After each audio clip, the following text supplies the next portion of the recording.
Desiderata.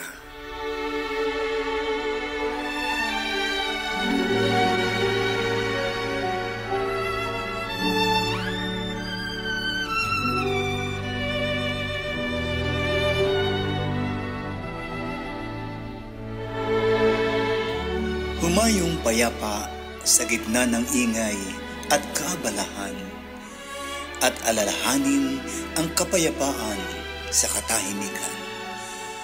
Hanggat maaari ay maging mabuti sa kahit sino man. Bigkasing banayad at ng buong linaw ang katotohanan. At ang sinasabi ng iba ay iyong dinggin at pakinggan. Sila man na walang lubhang nalalaman ay may kasaysayan.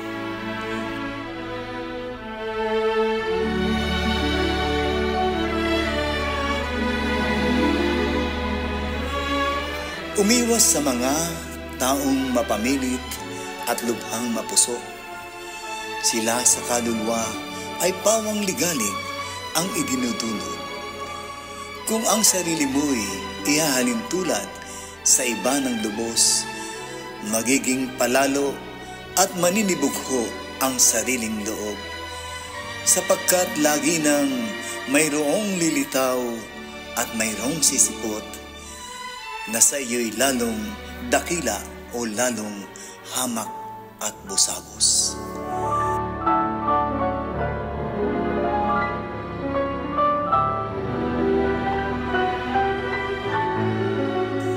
Sa iyong tagumpay at mga balakman, nasapin ang galak. Ang pagkawili mo sa iyong propesyon, gaano man kahamak, ay panatilihin. Iya'y pag-aaring totoo at payak sa pabago-bagong kapalaran nitong panahong nalipas. Sa pagninegosyo, dapat kang magsanay niyang pag-iingat, sapagkat sa mundo, mga pandilin lang ay lubhang lagana.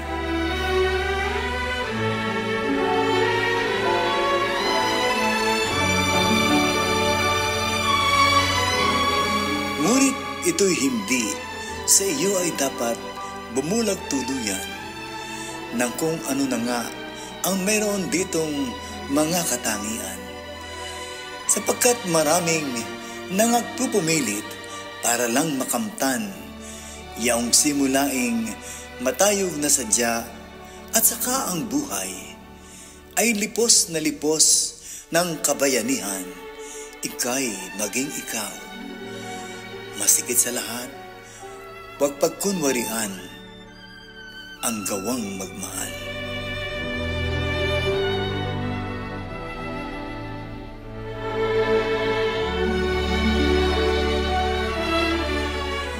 Huwag ka rin namang maging mapangutya hinggil sa pag-ibig, sapagkat sa harap ng kawalang sigla at ng pagkabatid, sa katotohanan nagbibigay laya sa ligaw na isip, ito'y magtatagal, kagaya ng damo sa paligid-ligid. Tanggaping magalang ang payo ng mga taon na kalakip, ang may kasiyahang pagsuko ng mga bagay na pangpaslit.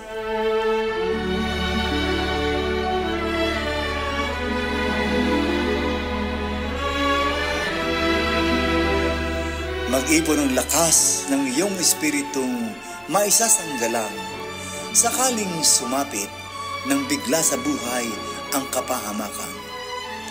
Datapwat sarili, huwag bagabagin ng maling palagay. Pangambay malimit, bunga lang ng pagod at ng kalungkutan. Sa kabila niyang isang pagsusupil na sadyang mainam, sa iyong sarili ay maging banayad at maging magalang.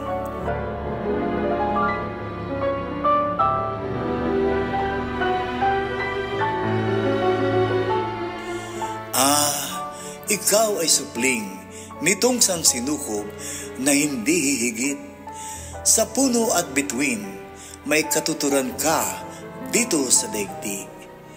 Kaya ipanatag sa piling ng Diyos ang sariling dibdib, maging ano paman ang larawan niyang nabuo sa isip. At kahit na ano ang mga nasamot pagpapakasakit, sa sadyang magulong kalituhan nitong buhay na sinambit, ay panatilihin ang kapayapaan sa kaluluwa mo. Kasama ng lahat ng pagkukunwaring tinataglay nito, ng mga gawaing nangakayayamot sa puso ng tao at maging ng mga nabigong pangarap na pira-piraso. Dapat mong isipin at sa iyong puso'y itanim na husto. Ito'y isa pa ring pagkaganda-gandang masasabing mundo.